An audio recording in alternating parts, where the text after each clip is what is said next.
ನಮಸ್ತೆ ಮಿತ್ರರೇ, ಇಂದು Mangaluru famous Mangaluru buns ಮಾಡೋಣ. ಒಂದು ಪ್ಲೇಟ್ ಬನ್ಸ್ ಎಲ್ಲಿ ಹೋಟೆಲಲ್ಲಿ ಹೋದರೂ ನಾವು ಇದನ್ನು ಕೇಳ್ತೇವೆ. ಹಾಗಾದರೆ ಎಲ್ಲರಿಗೂ ಸಹ ಬನ್ಸ್ ಹೇಗೆ ಮಾಡೋದು ಹೇಳಿ ಗೊತ್ತುಂಟು, ಆದರೆ ಒಬ್ಬೊಬ್ಬರ ಶೈಲಿ ಒಂದೊಂದು ಬಗೆಯದಾಗಿರ್ತದೆ.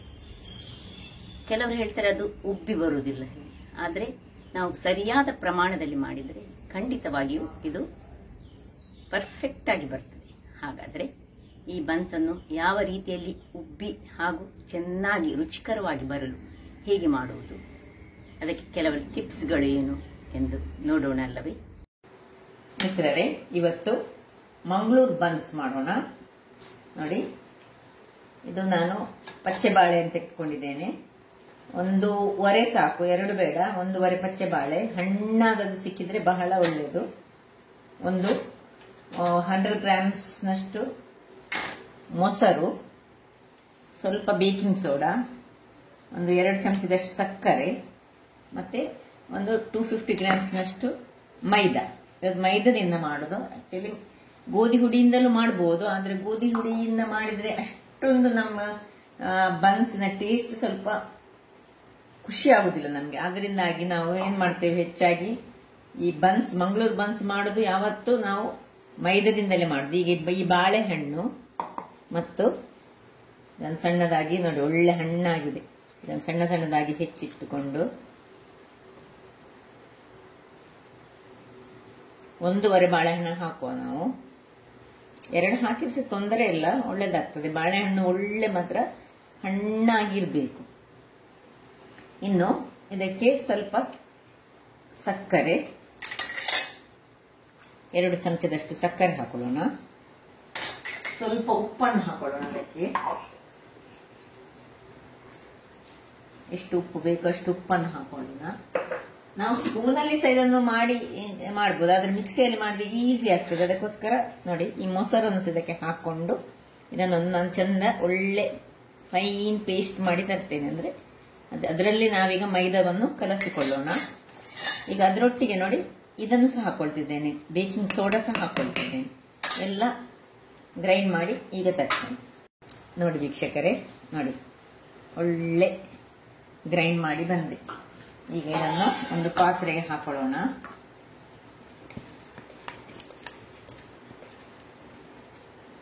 ಒಂದೊಂದು ಸ್ವಲ್ಪ ಉಳಿದ್ರೆ ತೊಂದರೆ ಇಲ್ಲ, ಅದನ್ನೀಗ ನಾವು ಕೈಯಲ್ಲೇ ಕಿವುಚಿಕೊಳ್ಳೋಣ. ನೋಡಿ, ಸ್ವಲ್ಪ ಅಷ್ಟು ಆಗ್ಲಿಲ್ಲ. ನೋಡಿ, ಒಂದು ಸಣ್ಣ ಪೀಸಸ್ ಬನಾನದು ಉಳಿದುಕೊಂಡಿದೆ, ನೋ ಪ್ರಾಬ್ಲಮ್. ಈಗ ನಾವು ಕೈಯಲ್ಲಿ ಇದನ್ನು ಚೆನ್ನಾಗಿ ಕಿವುಚಿಕೊಳ್ಳೋಣ. ಇದರಲ್ಲಿ ಬಾಳೆಹಣ್ಣುಂಟು, ಮೊಸರುಂಟು, ಮತ್ತೆ ಬೇಕಿಂಗ್ ಸೋಡಾ, ಸಕ್ಕರೆ, ಉಪ್ಪು ಎಲ್ಲವನ್ನು ಒಟ್ಟಿಗೆ ಹಾಕೊಂಡು ಹೀಗೆ ಮಾಡಿದ್ರೆ ನೋಡಿ ಒಳ್ಳೆ. ಈಗ ಬೇಕಿದ್ರೆ ಇದಕ್ಕೆ ಸ್ವಲ್ಪ ನಾವು ಈ ಬೆಣ್ಣೆಯನ್ನು ಹಾಕೊಂಡು ಸ್ವಲ್ಪ ಕಲಡಿಸಿಕೊಳ್ಬಹುದು. ಸ್ವಲ್ಪ ಬೆಣ್ಣೆ ಹಾಕೊಳ್ಳೋಣ. ನೋಡಿ, ಇಷ್ಟು ಬೆಣ್ಣೆಯನ್ನು ನಾನು ಇದರಲ್ಲಿ ಹಾಕಿ ಅದು ಚೆನ್ನಾಗಿ ಮಿಕ್ಸ್ ಮಾಡಿಕೊಳ್ತೇನೆ. ಕೈಯಲ್ಲೇ ಮಾಡ್ತೇನೆ, ಕೆಲವರು ಸ್ಪೂನ್ನಲ್ಲಿ ಮಾಡ್ತಾರೆ, ಸ್ಪೂನ್ನಲ್ಲಿ ಸಹ ಅಥವಾ ವಿಸ್ಕರ್ ಅಲ್ಲಿ ಸಹ ಮಾಡಿಕೊಳ್ಬಹುದು.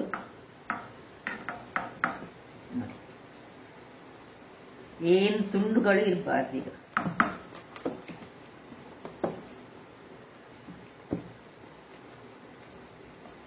ಬೆಣ್ಣೆ ಇರದಿದ್ರೆ ನೀವು ಎಣ್ಣೆ ಹಾಕೊಳ್ಬಹುದು. ಬೆಣ್ಣೆ ಅಥವಾ ಎಣ್ಣೆ ಯಾವ ಸಹ ಆಗ್ತದೆ, 2ರಲ್ಲಿ 1.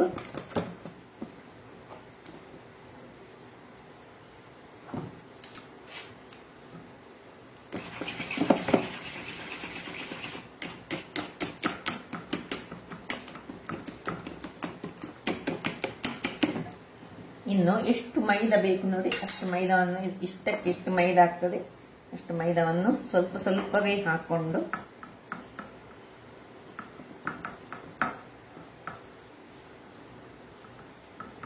ಕಡಿಮೆ ಆದ್ರೆ ಮೈದಾ ಸೇರಿಸ್ಕೊಳ್ಬಹುದು, ಹೆಚ್ಚಾದ್ರೆ ನಾವು ಉಳಿಸ್ಕೊಳ್ಬಹುದು. ಹಾಗೆ ಈಗ ನಾನು ತಗೊಳ್ಳುವಾಗ 250 ಅಷ್ಟು ತಗೊಂಡಿದ್ದೇನೆ.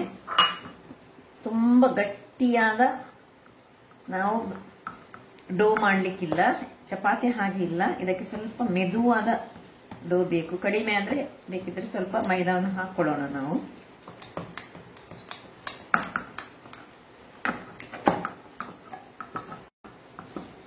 ನೋಡಿ ಇಷ್ಟ ಆಗ್ತಾ ಇರುವಾಗ ಇದಾಗ್ಲಿಲ್ಲ.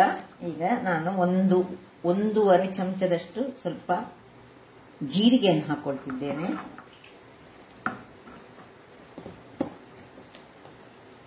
ನೋಡಿ ಇದು ನೀರಾಯ್ತು. ಇದಕ್ಕೆ ಸ್ವಲ್ಪ ನಮ್ಮದು 1/4 kg ಅಷ್ಟು ಸಾಕಾಗ್ಲಿಲ್ಲ, ಇನ್ನು ಸ್ವಲ್ಪ ಹಾಕೊಳ್ತಿದ್ದೇನೆ. ಹಾಕಿಗೆಲ್ಲ ಮಿಕ್ಸ್ ಮಾಡಿ ನಿಮಗೆ ತೋರಿಸ್ತೇನೆ ಹೇಗೆ ಕನ್ಸಿಸ್ಟೆನ್ಸಿ ಇರಬೇಕು ಅಂತ. ಹೀಗೆ ಚೆನ್ನಾಗಿ ನಾದಿಕೊಳ್ಬೇಕು. ನೋಡಿ ತುಂಬಾ ಗಟ್ಟಿ ಆಗಬಾರ್ದು, ತುಂಬಾ ನೀರು ಸಹ ಆಗ್ಬಾರ್ದು. ನೋಡಿ ಈ ಹದದಲ್ಲಿ ಬರಬೇಕು. ಆದ್ರೆ ಇದನ್ನು ನಾವು ಹೇಗೆ ಚಪಾತಿಯನ್ನು ನಾದಿಕೊಳ್ತೇವೆ ನೋಡಿ ಅದೇ ರೀತಿಯಲ್ಲಿ ಚೆನ್ನಾಗಿ ನಾದಿಕೊಳ್ಬೇಕು. ಈಗ ಕೊನೆಗೆ ನಾವು ಇದನ್ನು ಮುಚ್ಚಿಡುವ ಮೊದಲು ಇದರ ಮೇಲೆ ಸ್ವಲ್ಪ ಎಣ್ಣೆಯನ್ನು ಹಾಕೊಂಡು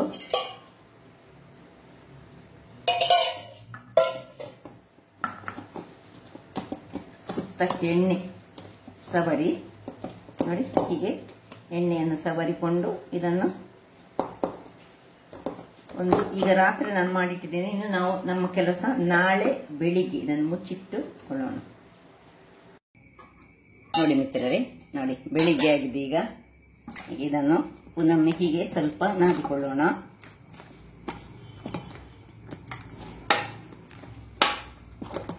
ಇದರಲ್ಲಿ ಇರುವುದೇ ನಾದಿಕೊಳ್ಳುವುದರಲ್ಲಿ ಸ್ವಲ್ಪ ಒಳ್ಳೆ ಸ್ಮೂತ್. ನೋಡಿ ಹೀಗೆ ಇಷ್ಟು ಸ್ಮೂತ್ ಬ್ಯಾಟರ್ ಬರಬೇಕು.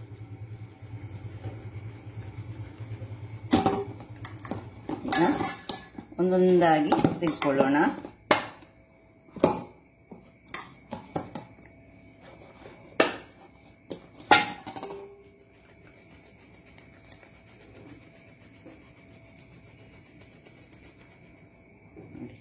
ನಿಮ್ಗೆ ಎಷ್ಟು ದೊಡ್ಡ ಸೈಜ್ ಇದ್ದು ಬೇಕು ಅಷ್ಟು ದೊಡ್ಡದ ಸೈಜ್ ಇದ್ದು ಮಾಡಿದ್ರೆ ಆಯ್ತು. ದೊಡ್ಡದು ಬೇಕಿದ್ರೆ ದೊಡ್ಡದು, ಸಣ್ಣದು ಬೇಕಿದ್ರೆ ಸಣ್ಣದು. ಈಗ ಇಲ್ಲಿ ನಾನು ಗ್ಯಾಸ್ನಲ್ಲಿ ಎಣ್ಣೆ ಬಿಸಿ ಆಗ್ಲಿಕ್ಕೆ ಇರ್ತೇನೆ. ಇನ್ನು ನಾನು ಪೌಡರ್ ಅನ್ನು ಹಾಕೊಂಡು ಮಾಡ್ತಾ ಇಲ್ಲ. ನಾನೇನ್ ಮಾಡ್ತೇನೆ ಹೇಳಿದ್ರೆ ಇದಕ್ಕೆ ಸ್ವಲ್ಪ ಈ ಬೇಲನಿಗೆ ಮತ್ತು ಇದಕ್ಕೆ ಸ್ವಲ್ಪ ಎಣ್ಣೆಯನ್ನು ತಾಗಿಸಿಕೊಂಡು ಹಾಗೆ ಮಾಡ್ತೇನೆ ನಾನು. ಪೌಡರ್ ಆದ್ರೆ ಎಣ್ಣೆ ಎಲ್ಲ ಹಾಳಾಗ್ತದೆ ಅದಕ್ಕೆ. ನೋಡಿ ನಾನು ಇಷ್ಟು ದೊಡ್ಡ ತೆಗೆದುಕೊಂಡೆ. ನೀವು ಇದಕ್ಕಿಂತ ದೊಡ್ಡ ಸಹ ತೆಗೆದುಕೊಳ್ಬಹುದು, ದೊಡ್ಡ ಬನ್ಸ್ ಸಹ ಮಾಡ್ಕೊಳ್ಬಹುದು, ಕೈಯಲ್ಲಿ ತಟ್ಟಿ ಸಹ ಮಾಡ್ಬೋದು. ಇದನ್ನು ಬೇಲನೆ ಬೇಕಂತ ಹೇಳಿ ಏನಿಲ್ಲ. ಅದೊಳ್ಳೆ ಸ್ಮೂತ್ ಆದ ಬ್ಯಾಟರ್ ಬೇಕು ಯಾವಾಗಲೂ. ಹೆಚ್ಚು ತೆಳು ಸಹ ಮಾಡ್ಕೊಳ್ಬಾರ್ದು. ನೋಡಿ ಹೀಗೆ ದಪ್ಪ ಇರಬೇಕು ಇಷ್ಟು. ಕೈಯಲ್ಲಿ ಸಹ ಕೆಲವರು ಹೀಗೆ ಮಾಡಿ ಕೈಯಲ್ಲಿ ಸಹ ಮಾಡಿಕೊಡ್ತಾರೆ. ನಾನು ಹದಾ ಸೈಜಿನ ಬನ್ಸ್ ಮಾಡ್ತಾ ಇದ್ದೇನೆ. ಈಗ ಎಣ್ಣೆ ಬಿಸಿ ಆಗಲಿ, ಒಂದೆರಡು ಮಾಡಿಟ್ಕೊಳ್ತೇನೆ ಹೀಗೆ ಸೈಡಲ್ಲಿ. ಮತ್ತೆ ಒಂದೊಂದಾಗಿ ನಾವು ಇಟ್ಕೊಳ್ಳೋಣ. ವೀಕ್ಷಕರೇ, ಎಣ್ಣೆ ಸಹ ಕಾದಿದೆ ನೋಡಿ. ಇಲ್ಲಿ ಈಗ ರೆಡಿ ಸಹ ಆಗಿದೆ. ನೋಡಿ ಮಾಡುವಾಗ ಹೀಗೆ ಸ್ವಲ್ಪ ಅಗಲ ಮಾಡಿಕೊಂಡು ಹೀಗೆ ಮಾಡಿ ಸೀದಾ ಎಣ್ಣೆಯಲ್ಲಿ ಬಿಟ್ಟರೆ ಆಯ್ತು. ಇನ್ನು ಎಣ್ಣೆಗೆ ಹೀಗೆ ಅದರ ಮೇಲೆ ಸ್ವಲ್ಪ ಎಣ್ಣೆಯನ್ನು ಹೀಗೆ ಹೀಗೆ ಹಾಕೊಳ್ಬೇಕು. ಅದರಷ್ಟಕ್ಕೆ ಅದು ಮೇಲೆ ಬರ್ತದೆ.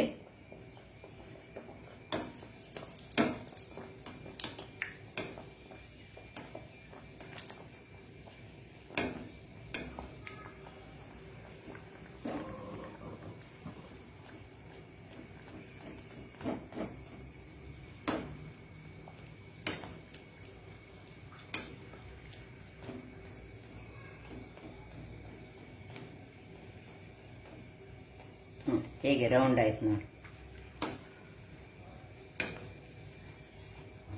ಇನ್ನು ಸ್ವಲ್ಪ ಹೀಗೆ ತಿರುಗಿಸಿ ಹಾಕೊಳ್ಳೋದು. ದೊಡ್ಡ ದೊಡ್ಡ ಬನ್ಸ್ ಸಹ ಮಾಡ್ಕೊಳ್ಬಹುದು.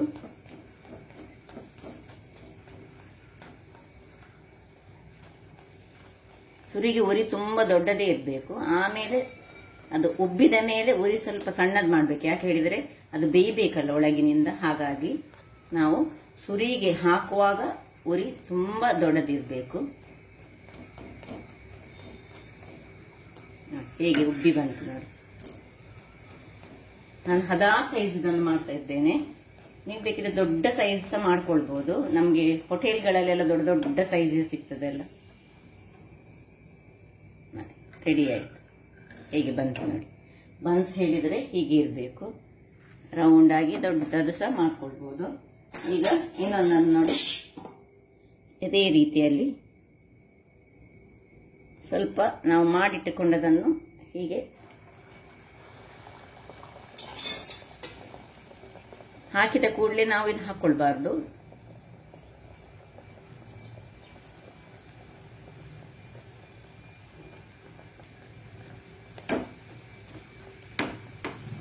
ಸ್ವಲ್ಪ ಎಣ್ಣೆಯನ್ನು ಅದರ ಮೇಲೆ ಹೀಗೆ ಹಾರಿಸಿದ್ರೆ ಅದು ತನ್ನಷ್ಟಕ್ಕೆ ಉಬ್ಬಿ ಬರ್ತದೆ. ನೋಡಿ ಹೇಗೆ ಉಬ್ಬಿ ಬಂತು ನೋಡಿ. ಕೆಲವರು ಹೇಳ್ತಾರೆ ಉಬ್ಬಿ ಬರುವುದಿಲ್ಲ ಅಂತ. ಉಬ್ಬಿ ಬರ್ತದೆ ಅದು ನೋಡಿ. ಇಷ್ಟು ಉಬ್ಬಿ ಬರುವಾಗ ಇನ್ನು ನಾವು ಸ್ವಲ್ಪ ನಮ್ಮ ಉರಿಯನ್ನು ಇನ್ನು ತಣ್ಣಗೆ ಮಾಡ್ಕೊಳ್ಬೇಕು, ಸಣ್ಣದು ಮಾಡ್ಕೊಳ್ಬೇಕು.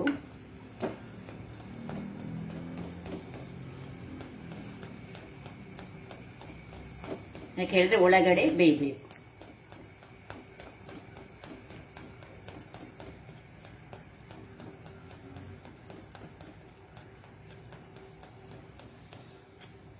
ಹೇಗೆ ಬಂತು ನೋಡಿ.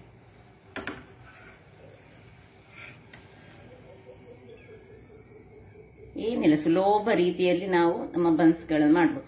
ದೊಡ್ಡದು ಮಾಡಿದ್ರೆ ಸಹ ಕೆಲವರಿಗೆ ಇಷ್ಟ. ದೊಡ್ಡದು ಮಾಡಿದ್ರೆ ನಾವು ದೊಡ್ಡದು ನಿಮಗೆ ನಮ್ಮ ಇಷ್ಟು ದೊಡ್ಡ ಬಾಣಲೆಯಲ್ಲಿ ಇದೇ ಹದಾದಲ್ಲಿ ಆಗ್ತದೆ ನೋಡಿ. ಎರಡನೇ ಸಹ ಬನ್ಸ್ ಆಯ್ತು. ಹೀಗೆ ನಾನು ಉಳಿದ ಬನ್ಸ್ಗಳನ್ನು ಮಾಡ್ತೇನೆ. ವೀಕ್ಷಕರೇ ನೋಡಿ, ಕೊನೆಯ ಬನ್ಸನ್ನು ತೆಗಿತಿದ್ದೇನೆ. ಏನ್ ಚೆನ್ನಾಗಿ ಬಂದಿದೆ ನೋಡಿ, ಒಳ್ಳೆ ಉಬ್ಬಿಕೊಳ್ತದೆ ಸಹ. ಈಗ ಸರ್ವಿಂಗ್ ಟೈಮ್ ನೋಡಿ. ಒಂದು ಪ್ಲೇಟಲ್ಲಿ ಇಟ್ಟುಕೊಂಡು ಬಿಸಿ ಉಂಟು ನೋಡಿ. ಸ್ವಲ್ಪ ಕೆಲವು ದೊಡ್ಡದು ಮಾಡಿದೆ, ಕೆಲವನ್ನು ಸಣ್ಣದಾಗಿ ಮಾಡಿದೆ. ಬೇಕಿದ್ರೆ ನಾವು ಇದನ್ನು ಓಪನ್ ಮಾಡಿ ಸಹ ತೋರಿಸಬಹುದು ಹೇಗೆ ಬಂದಿದೆ ಅಂತ ನೋಡಿ. ಹೇಗೆ ನೋಡಿ, ಹೇಗೆ ಬಂದಿದೆ. ಒಳಗೆ ಒಳ್ಳೆ ಬೆಂದಿದೆ, ಗೂಡು ಗೂಡು ಗೂಡಾಗಿ ಉಂಟು. ಹಾಗಾದ್ರೆ ನೋಡಿದ್ರಲ್ಲ ವೀಕ್ಷಕರೇ, ಈ ಮಂಗಳೂರು ಬನ್ಸ್ ಹೇಳಿದರೆ ಬಹಳ ಫೇಮಸ್. ಎಲ್ಲ ಹೋಟೆಲ್ಗಳಲ್ಲಿ ಎಲ್ಲಿ ಹೋದ್ರೆ ಸಹ ಬನ್ಸ್ ಇದ್ದೇ ಇದೆ. ಮಾಡುವ ವಿಧಾನ ಸಹ ಬಹಳ ಸುಲಭ.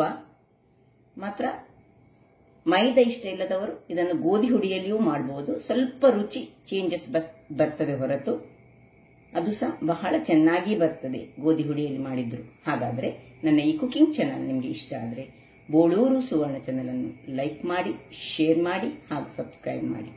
ಹಾಗೂ ನನ್ನ ಇನ್ಸ್ಟಾಗ್ರಾಮ್ ಪೇಜ್ ಅನ್ನು ಫಾಲೋ ಮಾಡಿ. ಧನ್ಯವಾದಗಳು.